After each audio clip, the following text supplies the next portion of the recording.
Bonjour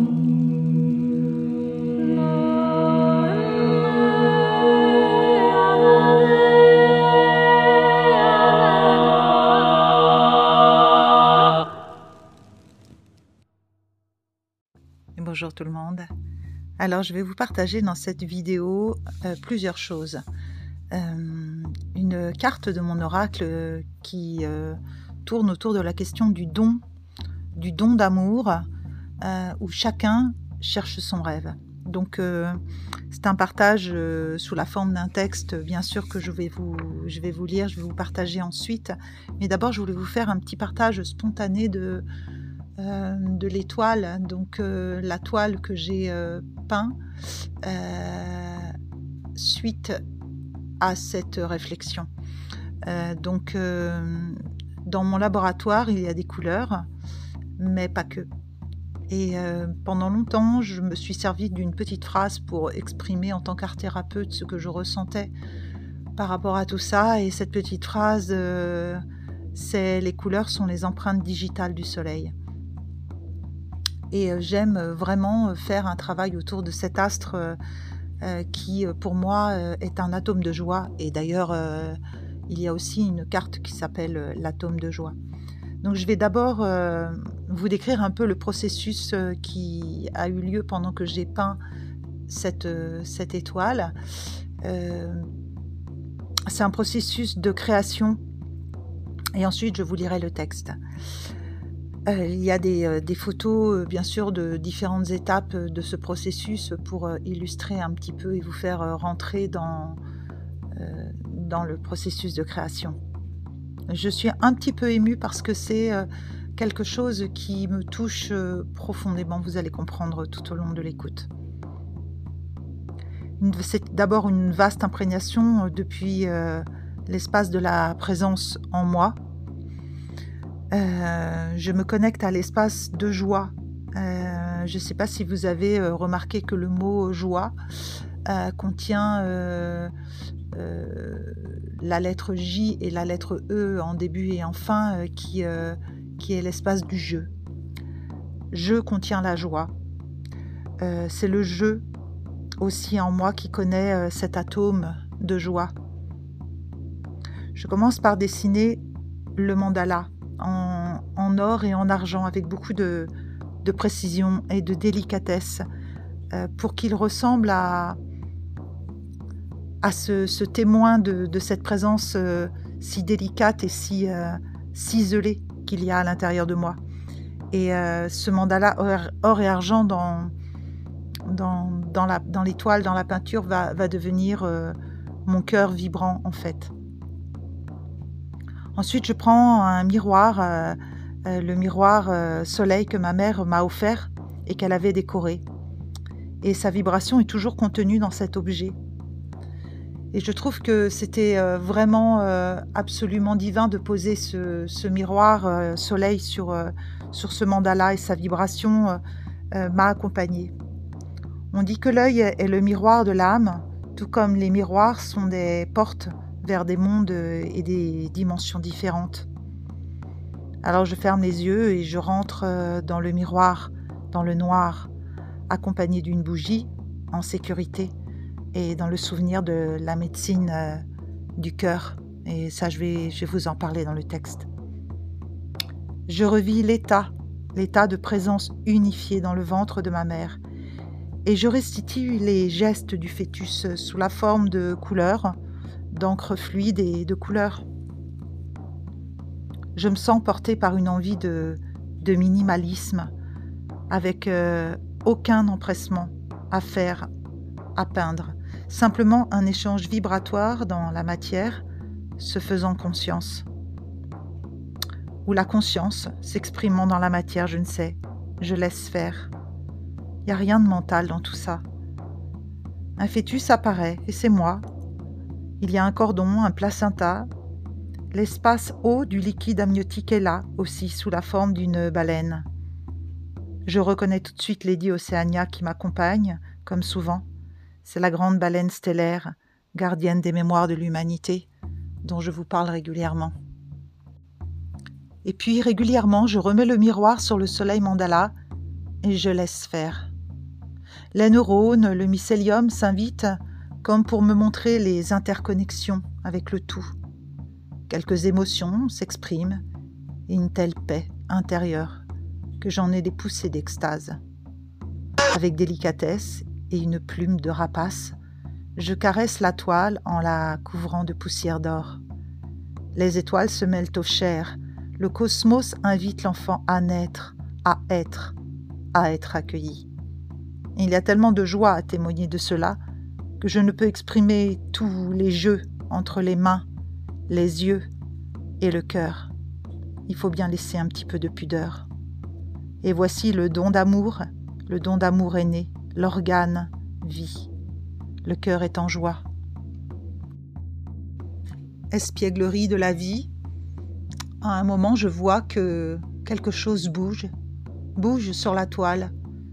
Je me penche et là je vois ce minuscule petit insecte, ce petit ver qui avance frénétiquement et sûrement directement vers le soleil, tout comme si c'était la fécondation de l'ovule. J'ai laissé faire. Et bien sûr, j'ai attrapé ce petit insecte qui s'est retrouvé couvert d'or et je l'ai rendu à la nature. Maintenant, je vais pouvoir vous raconter tout ce qui s'est passé autour de cette prise de conscience que j'ai pu faire et le travail avec cette carte autour du don d'amour. Je cherchais un moyen simple pour voir comment sortir des culpabilités, frustrations, accusations, jugements, peurs, émotions, tout ce qui compose notre environnement quotidien, notre écosystème. Sortir est déjà de trop, dans la sobriété de ce que j'entrevois agissant en moi, maintenant. Travailler n'est plus un terme que j'aime employer non plus, car il me renvoie à une forme de pénibilité que je ne souhaite plus incarner. Je préfère m'imaginer dans mon laboratoire intérieur à œuvrer sur mon rêve. Les Toltecs parlaient de la maîtrise de l'intention, maîtrise du rêve et de l'amour. J'aime me voir me connectant à des transmissions ancestrales de qualité afin de recevoir des inspirations nourrissantes. À présent, je vous emmène dans mon laboratoire pour vous montrer l'image qui m'est apparue lorsque j'ai imaginé vous parler de tout ceci. Il y a des tas de petites bouteilles, des fioles, des paniers, des boîtes sur les étagères et tout un espace très vivant fait d'objets pourtant inertes. Les fioles sont des parties de moi, des expériences vécues. Elles sont mes créations. Ce que je suis, ce que je crois être, ce qui m'est arrivé, ce que vous voyez lorsque vous franchissez le seuil de mon espace. Elles trônent fièrement sur l'établi de ma vie et ont toutes des formes différentes et reflètent des liquides et potions de couleurs bigarrées aux textures variées. Des instruments traînent de ci, de là, servant à contenir, diviser, multiplier ou chauffer. Tel le battleur ayant le champ des possibles ouvert entre les mains.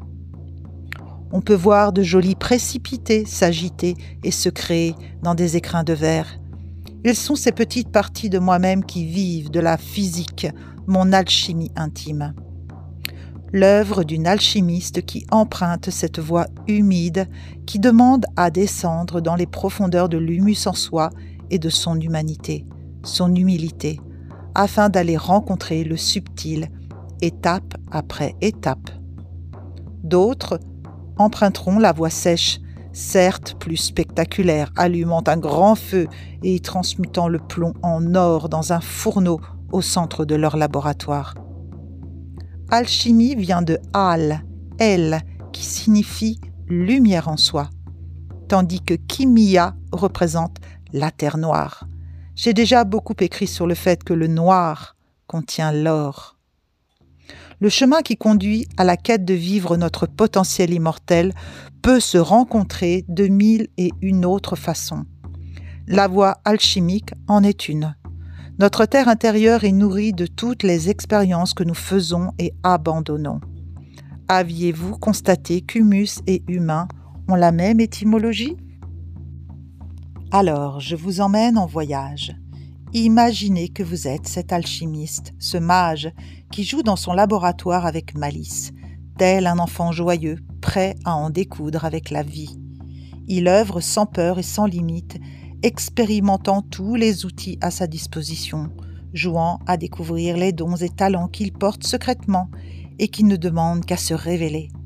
Des petits pots mystérieux et paniers garnis sont là, sur les étagères les plus hautes, contenant des épices et des herbes héritées de ces lignées.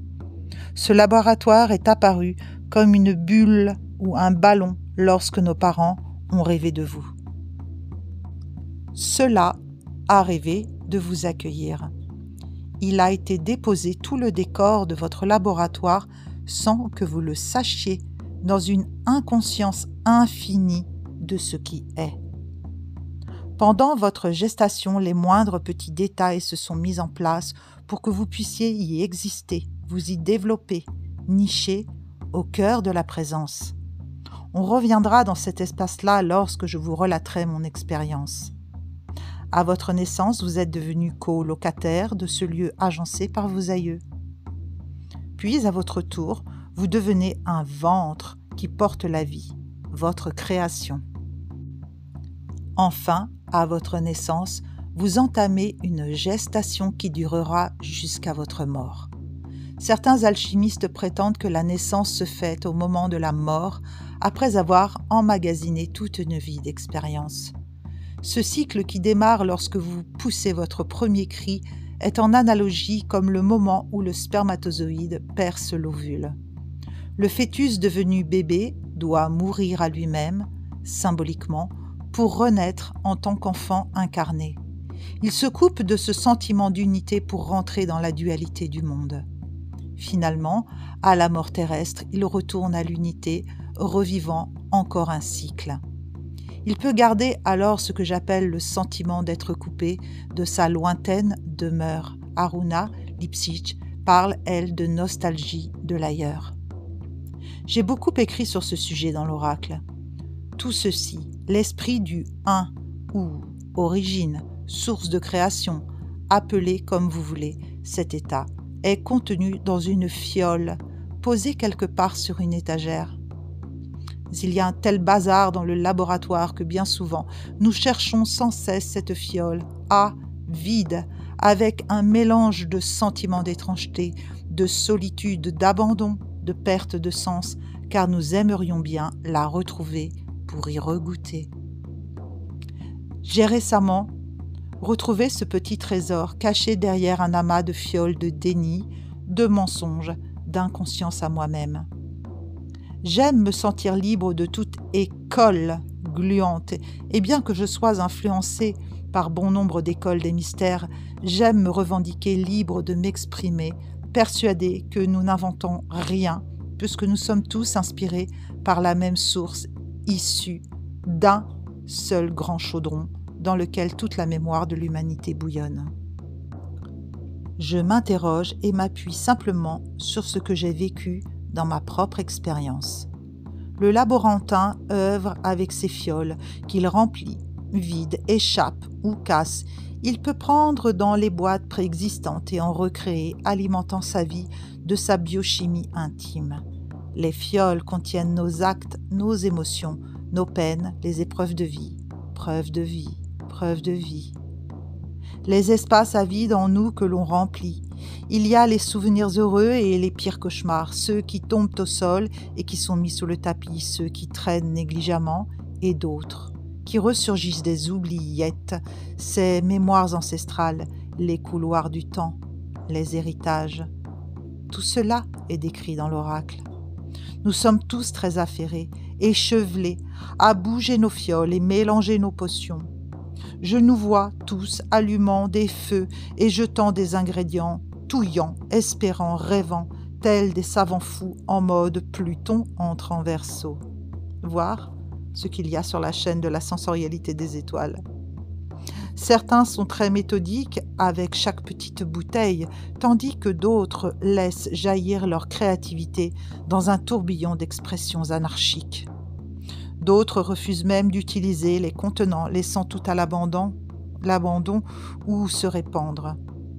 Certains laboratoires sont des pépinières ingénieuses et d'autres de sinistres endroits. On peut dire qu'il faut de tout pour faire un monde. Certaines fioles sont oubliées ou jetées sans même avoir été ouvertes. Quelquefois, l'alchimiste passe des années à concocter un remède qu'il n'utilisera jamais. Des fioles circulent sous le manteau ou sont considérées comme interdites et dangereuses. Il y a des fioles de compote, des bocaux insipides, des pétaudières. Votre alchimiste est unique et son pouvoir et sa puissance devraient être illimités dans une matrice parfaite. Parfois naissent des breuvages d'une délicatesse rare qui changent la face du monde. D'autres fois, ce sont des toxicités qui s'échappent des laboratoires et se répandent dans le monde. On peut mélanger n'importe quoi de façon imprudente et faire exploser le laboratoire, être gagné d'une passion ou d'une rage indicible ou être pris d'une joie sans fond en remettant la main sur une fiole secrète, l'ingrédient qu'il nous manquait. Comme vous en avez déjà fait l'expérience, chaque pensée, action, sentiment, émotion est une de ces magnifiques petites bouteilles. Nous avons les mains sur chacune d'entre elles. Nous sommes accouplés à toutes ces petites merveilles. Le mot fiole est issu du latin fiala, qui signifie mot coupe. C'est un contenant largement ouvert vers le ciel et porté par la terre par un pied. La fiole, elle, sa particularité est d'avoir un col étroit. Est-ce pour y faire pénétrer méticuleusement le contenu ou pour le garder précieusement ? Nous sommes tous dans notre laboratoire avec nos fioles, nos coupes, nos outils, et nous sommes très occupés à œuvrer dans nos espaces. Je m'interrogeais en démarrant ma réflexion sur l'égoïsme de cette humanité, le manque flagrant de solidarité et le penchant dramatique de l'humain pour l'autodestruction. Et du coup me venaient des idées telles que chacun est replié dans sa vie à survivre, se protéger et la générosité devient le parent pauvre du quotidien. On ne prend pas le temps de prendre soin du vivant, pas même de nous-mêmes et de nos corps. Nous subissons, végétons, nous leurrons, devenus superficiels et arrogants. Ce qui, peut-être, peut expliquer pourquoi l'on a si peu de temps de qualité à accorder aux autres et que l'on peut facilement développer de l'égocentricité. Mais que faisons-nous au lieu de vivre ? Nous dépoussiérons nos jolis contenus, les décorons, faisons des jolis selfies avec eux, nous cherchons de nouvelles associations et surtout, nous les protégeons avec d'infinies précautions. Nous cachons à l'abri des regards nos vilaines fioles et refusons de grandir. Certaines même sont mises dans des coffres-forts fermés avec de gros cadenas. Il y a les fioles oubliées jetées en vrac au fond des vieux placards dont personne ne veut, et il y a des musées de fioles. Et l'on entend les voisins qui s'affairent avec leurs petits bazars à côté, au-dessus, en dessous et partout, chacun avec ses petites affaires en train de faire plutôt que d'être. Et surtout, l'on ferme bien sa porte pour ne pas être dérangé, car on œuvre, on a peur d'être volé, mais surtout, on est en gestation de soi, du soi. Certains laboratoires sont luxueux et très bien équipés, lumineux, fort agréables, tandis que d'autres ressemblent à des grottes d'ermites éclairées à la bougie. Et puis, il y a la tendance à mettre tous ces fioles au grand jour, à les exposer ou les brader dans un vide-grenier à la va-vite. Certains abandonnant le lieu, laissant tout derrière eux, après le déluge. D'autres, classent et de façon minimaliste, ne gardent que l'essentiel, la quintessence, la substantifique moelle. D'autres font une œuvre d'art de leur laboratoire. Pouvez-vous imaginer quel est l'état des lieux de votre laboratoire alchimique ? À quel stade de gestation vous sentez-vous ? Avez-vous des contractions ? Alors c'est quoi votre super pouvoir ? Moi, je fabrique un bébé, un nouveau-né. L'enfant nouveau est-il prêt à naître ? J'imagine l'enfant comme la présence « je suis » en chacun de nous. L'alchimiste est son ouvrier, celui qui porte la conscience et œuvre afin de faire naître la lumière. Étymologie de ouvrier. Le mot ouvrier trouve ses racines dans le latin operarius, qui signifie ouvrier, homme de peine. Ce terme dérive lui-même de opéra qui signifie œuvre. Un ouvrier est donc étymologiquement celui qui œuvre, c'est-à-dire celui qui réalise un travail, un ouvrage. Et pourquoi pas mettre du cœur à l'ouvrage, du courage? Vivre l'opéra grandiose de notre vie, l'opération vivre. Les fioles sont pleines de ce que nous ne sommes pas, également, car nous ne sommes ni nos jugements, ni les regards des autres. Nous ne sommes pas non plus nos frustrations et encore moins tous les symptômes sur notre établi comme croyance. Toutes ces idées nées un jour, adoptées, validées, héritées, et que nous gardons par fidélité, par loyauté. Ces souffrances intergénérationnelles, ces anathèmes, tout cela ne nous appartient pas. Ce sont des choses extérieures à nous contenues dans les fioles et que nous achetons et gardons sur nos étagères. L'enfant, porté par le ventre, le creuset dont je parle souvent, le vase de vie, est nourri par les actes de l'alchimiste, mais il n'est pas non plus celui qui agit. L'enfant est le don. L'enfant est l'essence, il est la lumière, la pureté amour qui éclaire le ventre. Dans le grand œuvre alchimique, la quête de l'immortalité et sa manifestation, la coupe Graal ou pierre philosophale devient la preuve des retrouvailles internes et intenses avec la puissance de création. Ce sont les noces alchimiques. Il est don d'organes fait au corps pour que le feu agisse dans la matière. La greffe d'amour vécue avec neutralité, sans aucune emprise ou empreinte sur le sujet. Il est la gestation de la lumière dans l'enceinte du féminin magnifié. Et j'ai vu cela agissant en moi, dans mon laboratoire. J'ai vécu un éveil à ce que je ne suis pas. Je ne suis ni les fioles, ni l'établi, ni même le creuset, et encore moins l'alchimiste. J'œuvre pour mon rêve de me rencontrer, si belle et tellement éclatante. Je chéris mon joyau, mon nouveau-né, et le protège. Il est ma pierre philosophale, mon enfant né. J'ai vécu lors d'un soin offert par la conscience de revivre un moment dans le ventre de ma mère. J'ai revécu dans son ventre la présence, je suis, dans ma mère incarnée, et j'ai goûté le contenu de ses fioles à elle, et la puissance du liquide amniotique. J'ai bu les mémoires engrammées, j'ai recraché les saveurs piquantes, les amertumes. Je suis restée presque silencieuse pendant des heures, dans une présence infinie, à ressentir d'être un don d'amour qui goûte la vie à venir. Être un espace où l'on vient chercher ce dont on a besoin pour survivre. Ma mère était une femme très malade, qui a mis fin à ses jours lorsque j'étais adulte. Aujourd'hui, je sais que je savais, en baignant dans l'eau de son ventre, ce qui allait arriver. Je buvais la tasse, j'ai même vomi la vie que j'allais vivre, refusant de m'incarner.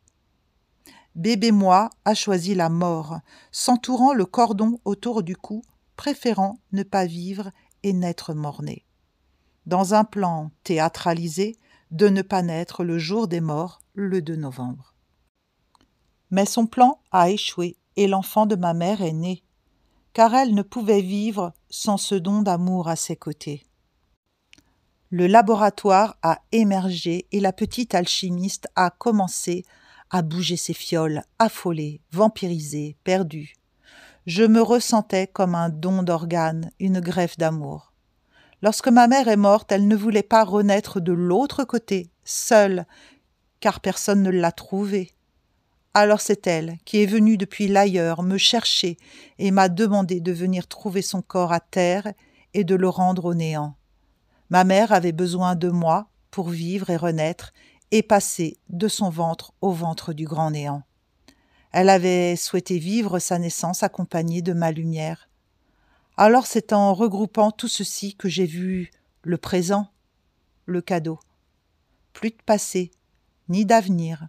Je suis restée pendant des heures dans ce vide, dans le silence, le non mental. J'étais simplement l'expérience. Sans la juger, l'alchimiste était sorti du laboratoire. Un feu crépitait au centre de ma poitrine que je voyais comme un soleil, le don d'amour.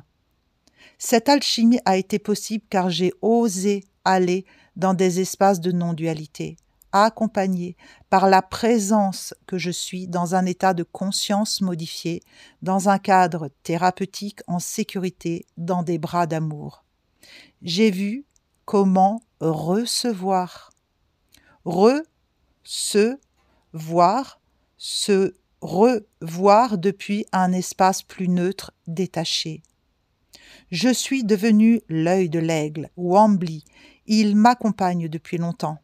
À présent, je peux m'élever en son iris avec ma seule intention. Ma mère avait hérité de la fiole de sa mère, qui avait elle-même aussi été un don d'amour, sacrifié.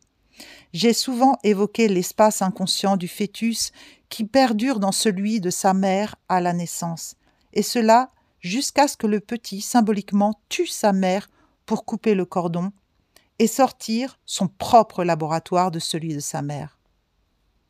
Si celle-ci n'autorise pas l'enfant à développer sa propre bulle, il reste captif de l'inconscient de sa mère.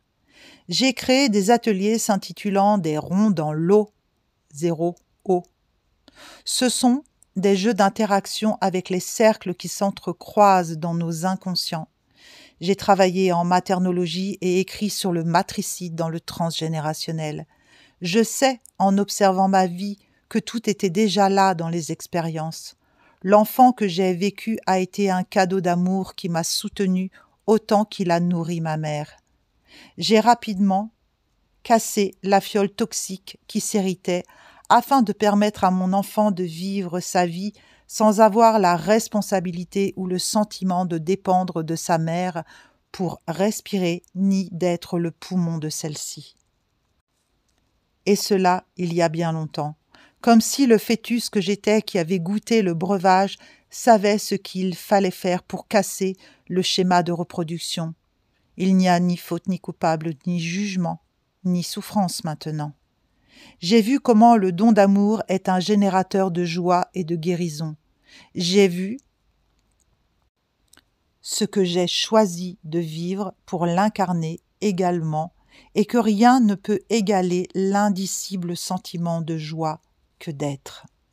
Maintenant, dans mon laboratoire, je confectionne des remèdes, des histoires, je les peins, les encapsule dans la matière. Je peux offrir mes trésors et non me les faire piller ou vampiriser. Je fabrique des petites fioles d'amour et je sais recevoir les cadeaux avec le cœur. Les fioles fantômes de mon ancien laboratoire encombré sont recyclées, évanouies, alchimisées. Nous échangeons nos joies et nos peines, nos richesses entre alchimistes, dans le respect du grand jeu de la maîtrise de l'amour. Alors mon antre de sorcière plutonienne devient un espace baigné de lumière, épuré d'escories et miasmes. La pierre qui se crée en mon creuset m'est si précieuse que j'encapsule son essence dans mon art pour vous la faire goûter. J'ai créé mon parfum aux senteurs uniques. Je suis fière de voir celui-ci trôner dans une délicate fiole ciselée sur le rebord de la fenêtre de mon laboratoire, accompagné d'une rose splendide. Mais ceci est une autre histoire, une autre carte de l'oracle. Nous sommes tous responsables de ce que nous offrons et laissons à nos descendants, poubelle ou création du cœur. La force du détachement et de l'acceptation font partie du grand ménage. Les poussières d'étoiles qui se dispersent dans le cosmos à notre mort parlent et sont le reflet de notre lumière unique. Il n'est d'autre but que la joie du retour à l'un. Il n'y a de plus grande joie que d'être soi.